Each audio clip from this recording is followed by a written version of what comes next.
Hello everyone. तो कैसे हैं आप सभी। हमने अपनी लास्ट वीडियो में 446 को अच्छे से डिस्कस किया था, जिसमें हमने बेल बॉन्ड जो एग्जीक्यूट करा गया था उसको फोरफिट किया जाने का प्रोसीजर। ठीक है, तो आज हम इस वीडियो में 446 के 6 से लेकर के 450 तक इस वीडियो में डिस्कस करेंगे। ठीक है, तो चलिए स्टार्ट करते हैं। वीडियो स्टार्ट करने से पहले आप अपने पास सीआरपीसी का बैरेट ले लीजिए, जिसमें आप मेरे साथ सेक्शन वाइज रीड करेंगे। जो 446 ए सेक्शन है, इसमें बात करता है cancellation of bond L bail bond. जो बेल बॉन्ड और बॉन्ड एग्जीक्यूट करा जाता है उसके इसके कैंसिलेशन की बात करता है। तो इसमें कहा गया है कि without prejudice of the provision of section 447, मतलब कि प्रिजुडाइस का प्रोविजन जो 446 था, जो हमने अपनी लास्ट वीडियो में डिस्कस किया था, इसके बिना where a bond under this code is appearance of a person in case and it is forfeit for breach of a condition. अगर कोई बॉन्ड एग्जीक्यूट करा गया था किसी पर्सन के थ्रू जो उसके अपीयरेंस के लिए कि वो इन फ्यूचर अपीयर होगा बेल बॉन्ड एग्जीक्यूट कराने के बाद, and it is forfeited for breach of a condition, और उसकी जो उसने कंडीशन ब्रीच की थी बेल बॉन्ड की, उसके बेल बॉन्ड के ब्रीच होने के बाद वो अपीयर नहीं होता है और वो उसकी प्रॉपर्टी को जब्त कर लिया जाएगा, फॉरफिट कर लिया जाएगा जो उसने एज ए सिक्योरिटी दी थी। ठीक है, तो इसमें ए और बी सब क्लोज बताते हैं। The bond execute by such person as well as the bond, जो बॉन्ड एग्जीक्यूट किया गया था by such person as well as the bond, जो बॉन्ड था, if any executed by one or more of his sureties in the case shall stand cancelled. मतलब कि जो execute कराया गया था by the one or more of his surety, जो उसकी श्योरिटीज थी एक से ज़्यादा, तो उस केस में वो जो स्टैंड कर रहा था वो कैंसिल करा सकता है। ठीक है, मतलब कि वो श्योरिटी पीछे हट सकता है, वो बाय एप्लीकेशन देकर, अपने एप्लीकेशन देकर वो उसमें कैंसिल करा सकता है उस बॉन्ड को। ठीक है, वो रिलीज हो सकता है श्योरिटी। ठीक है, ए क्लोज ये बात करता है। और जो बी क्लोज है, thereafter no such person shall be release only on his own bond in that state, मतलब कि वो पर्सन रिलीज नहीं हो सकता ओनली ऑन हिज बॉन्ड। ठीक है, अपने बॉन्ड देने से मतलब अगर वो अपने बॉन्ड देता है तो इन दैट केस, किस केस में, if the police officer or the court, अगर पुलिस ऑफिसर जो कोर्ट है ऐसा केस में भी, for appearance before whom the bond was executed, जो अपीयरेंस के लिए बॉन्ड एग्जीक्यूट कराया गया था, is certified that there was no sufficient cause for failure of the person bound to comply with its condition, और court को satisfy होता है कि उसके अंदर कोई सफिशिएंट कॉज नहीं है कि वो फेल क्यों हुआ था पर्सन। ठीक है, वो कंडीशन उसने कंप्लाई क्यों नहीं की, जो बेल बॉन्ड की कंडीशन थी, और वो बाउंड था उस बॉन्ड से। ठीक है, अगर वो उसमें सफिशिएंट कॉज नहीं दे पाता है वह पर्सन, तो उस केस में उसको बेल पर रिलीज नहीं किया जाएगा ऑन हिज ओन बॉन्ड।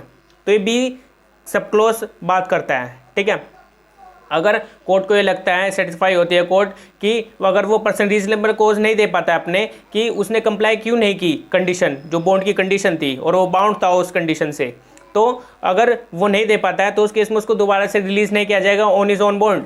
ठीक है, तो बी सब क्लोज हुए बात करते हैं। जो प्रोवाइजो है इसमें, provided that subject to any other provision of this code as the case may be as he case may be release in that case upon the execution of a fresh personal and bond for such sum of money and bound by one or more of his securities as the police officer or the court as the case may be think sufficient. तो proviso simply कहने की बात कर रहा है, provision ये बताता है कि इस कोड के अंदर ही may be release only in that case upon the execution of a fresh personal bond.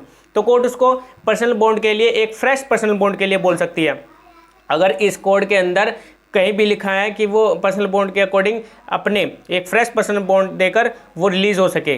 ठीक है, वन और मोर श्योरिटीज उसमें होगी। ठीक है, मतलब एक से ज़्यादा उसमें श्योरिटीज हो सकती है, वो कोर्ट इसमें बता सकता है कि उसमें कितनी श्योरिटी होगी। ठीक है, एक भी हो सकती है, एक से ज़्यादा भी हो सकती है। ठीक है, अगर कोर्ट को ये सफिशिएंट लगता है, ठीक है, उसको एक फ्रेश बॉन्ड देकर, पर्सनल बॉन्ड देकर वो रिलीज हो सकता है। ठीक है, अगर नहीं ऐसा लगता तो वो उसकी बेल बॉन्ड जो वो एग्जीक्यूट करा है उसको कैंसिल कर सकती है। ठीक है, तो ये 446 एक कैंसिलेशन की बात करता है बॉन्ड के। और जो 447 है, 447 बात करता है procedure in case of insolvency of death of surety और when a bond is forfeited. तो इसमें प्रोसीजर बताया गया कि अगर जो श्योरिटी है उसकी डेथ हो जाती है या फिर इंसॉल्वेंट हो जाता है, ठीक है, वो when a bond is forfeited, और जब वो फॉरफिट किया जा रहा है उसकी जो एज ए श्योरिटी दिया गया था, तो उस केस में इसका क्या प्रोसीजर होगा। ठीक है, तो जानते हैं इसमें, when any surety to a bond under this code becomes insolvent और डाइज, अगर कोई श्योरिटी बनाता है किसी बॉन्ड में, ठीक है, वो इस कोड के अंडर, और वो इंसॉल्वेंट या डेथ हो जाती है उसकी, उस श्योरिटी की जो श्योरिटी बना था बॉन्ड में, अगर वो इंसॉल्वेंट हो जाता है या फिर मर जाता है, उसकी डेथ हो जाती है, और when any bond is forfeited under the provision of section 446, या फिर फॉरफिट कर लिया गया था प्रोविजन अंडर सेक्शन 446 के अकॉर्डिंग, जो बॉन्ड के फॉरफिट करने की बात करता है, ठीक है, बॉन्ड को फॉरफिट करने की बात करता है, तो उस केस में क्या होगा, the court by was order such bond was taken, जो बॉन्ड लिया गया था, ठीक है, वो जो ऑर्डर दिया गया था बॉन्ड के रिगार्डिंग, और a magistrate of the first class may order the person for whom such security was demanded to furnish fresh securities in accordance with the direction of the original order. तो court जो है उसको बोल सकती है, magistrate first class उसको बोल सकता है, ठीक है, अगर उसके पास ट्रायल चल रहा है तो वो ऑर्डर दे सकता है कि आप फ्रेश सिक्योरिटी दे, ठीक है, फ्रेश सिक्योरिटी फर्निश करे, वो डिमांड कर सकती है court accordance with the direction of the original order. And if such security is not furnished, अगर वो सिक्योरिटी फर्निश नहीं कर पाता है, ठीक है, सच कोर्ट और मजिस्ट्रेट में proceed as if there had been a default in complying with such original order.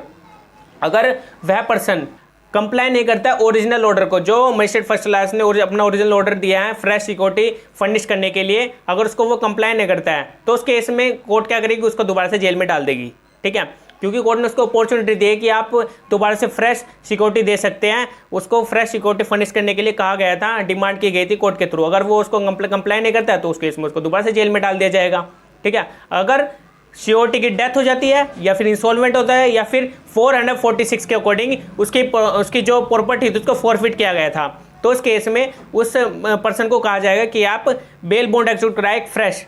अगर वो नहीं करा पाता है तो उसको जेल में दोबारा डालेंगे। तो और अब हम चलते हैं 448 बात करता है बॉन्ड रिक्वायर्ड फ्रॉम माइनर, मतलब कि बॉन्ड रिक्वायर्ड कब होगा माइनर से, ठीक है।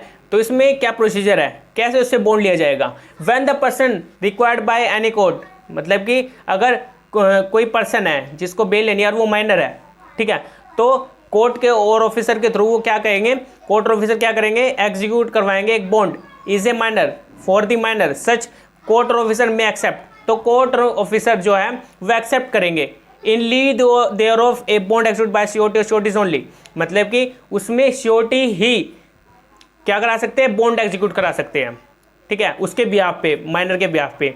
तो ये कोर्ट कह सकती है, ठीक है, मतलब कि कहेगी, क्योंकि अगर माइनर पर्सन है तो माइनर पर्सन के अकॉर्डिंग अगर वो बेल लेता है तो उसमें सिक्योरिटी के थ्रू ही उसके ब्याह पे वो बॉन्ड एग्जीक्यूट कराएंगे।